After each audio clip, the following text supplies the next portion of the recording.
J'ai toujours trouvé que j'avais une bonne petite part d'autodestruction. Je ne sais pas pourquoi. J'ai toujours eu le syndrome du vilain petit canard en disant ah je suis sûre qu'elle m'aime pas cette personne. Des fois même, ça se trouve c'était vrai, hein. Des fois peut-être moins. J'en savais rien, mais j'ai toujours eu cette petite part du ah je suis triste parce que j'ai pas assez d'amour en ce moment. J'en ai besoin là. Et alors quand j'avais pas ce côté euh, ce côté amour j'étais pas bien et là j'avais tendance voilà, à avoir ce côté autodestructeur mais je le surpassais toujours, hein, c'est jamais trop long et puis quand ça arrive maintenant ça m'arrive plus vraiment parce que du coup bon, j'ai ma famille, j'ai ma fille, j'ai mon amoureux. Mais pareil, en fait, on sait que quand il y a des carences, forcément, il y a des troubles qui arrivent, d'anxiété intense.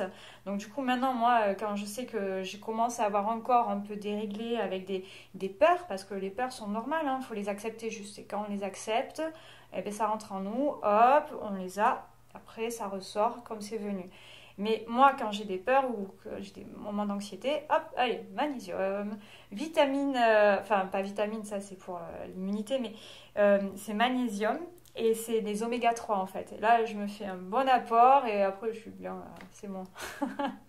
Mais ouais, non, la nature m'aide beaucoup parce que j'ai compris comment j'étais psychologiquement. Et quand je vois que j'ai des doutes et que je suis pas bien, je sais que c'est une carence forcément. Et donc je prends ça. Et puis après, bon, faut pas croire, mais les femmes, hormonalement, au niveau hormonal, on est assez déréglé. Souvent, les syndromes prémenstruels, ben, des fois à gérer, c'est compliqué. Donc là, c'est pareil. Là, comme en fait, je souffrais d'endométriose. C'était assez puissant, moi, les syndromes avant et pendant aussi, surtout. Et donc, du coup, maintenant, ça, c'est pareil. C'est parti. Je me règle naturellement avec les plantes. Et je sais tout me gérer, là. Donc, non, je suis dans la meilleure partie de ma vie, du coup, avec cette naturopathie. Est-ce que tu peux en parler de la douleur de l'endométriose? Est-ce que tu peux nous en parler ou pas? Alors, l'endométriose, c'est quelque chose que j'ai connu grâce à Laetitia Milo.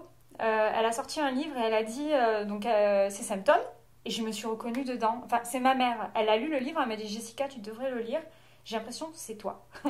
Donc je l'ai lu. Effectivement, ces symptômes me rappelaient les miens. Et elle a dit la seule façon en fait de savoir si c'est ça ou pas, c'est une IRM. Mais il n'y a personne qui veut les prescrire en fait. Donc elle a dit c'est vraiment un long chemin avant de détecter quoi que ce soit, de mettre des mots.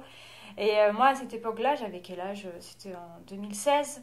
Et à partir de 12 ans, moi j'ai commencé à avoir des symptômes et tout le monde me disait mais c'est normal, oh là là, la chochotte. Et donc moi je me suis dit, en fait j'ai grandi en me disant je suis une chochotte en fait. Dans ma tête j'étais une chochotte.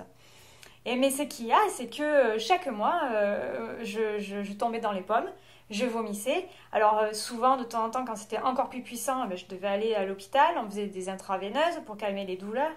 Et chaque fois, après j'étais habituée, hein. Pour le coup, au début, on avait peur, après, c'était vraiment habituel, on savait quoi faire. Et bon, moi, à la fin, vers 2016, ben voilà, à chaque fois que je devais avoir mon cycle, et ben du coup, même un Nurofen cassant, ça ne me faisait plus rien, en fait. Et donc, j'étais habituée de plus en plus de médicaments, etc. Donc c'est très... c'est très compliqué le chemin. Et puis après, j'ai fait la fameuse IRM. J'ai mis 6 mois à me la faire prescrire. Et là, ça a été dit. Mais par contre, moi, elle était plutôt faible, hein. C'est pas, du coup, moi, je pensais que je pourrais pas avoir d'enfant. Donc, et ma tati ne pouvait pas en avoir. Et c'était une souffrance tellement importante pour elle que je l'ai, comme si je la ressentais en moi, cette souffrance. Je me suis dit, mon Dieu, si je passe par le même chemin, ça va être atroce. Et donc, je pensais que je pourrais pas en avoir, mais seulement alors, ça a été rapide de chez rapide et j'ai eu ma fille parfaitement, comme si c'était le destin, si c'était fait exprès. Donc tant mieux. Mais donc du coup, moi je pense que c'était moins important, beaucoup moins que certains autres. Et du coup, quand on m'a fait ma césarienne, alors que c'était même pas prévu du tout, et ben on m'a enlevé des kystes au passage. C'était tout en un, voilà, le pack. C'est vrai que j'étais pas du tout écoutée. Alors ma mère, elle le voyait que j'étais pas bien quand même, elle le ressentait. Mais on mesure pas en fait tant qu'on le vit pas. C'est vraiment très, très particulier. Et si d'autres personnes ne croyez pas en mes douleurs, mon malaise à ce moment-là. C'était pas grave, c'était pas leur métier. Le plus important, c'était le corps médical. Mais eux-mêmes, en fait, ne nous prenaient pas au sérieux. Moi, c'était ça qui me choquait. Et moi, une fois, pendant 2 mois, j'avais mes règles et j'étais pas bien, j'avais mal. Il y avait rien qui allait de toute façon. J'étais au plus bas. Je vais aux urgences et en fait j'étais un numéro. Je sentais vraiment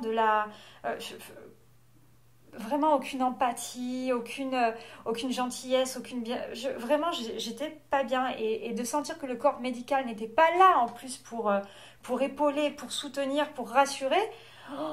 C'est là où on se dit mais mince quoi. Mais vraiment la naturopathie elle fait merveille sur des choses comme ça et en plus pour le coup moi j'ai cette sensibilité là parce que j'ai vraiment souffert donc et je me soigne grâce à ça. Maintenant moi j'ai plus pris un cachet mais depuis très très très longtemps et j'arrive à m'en passer et du coup le corps il est bien.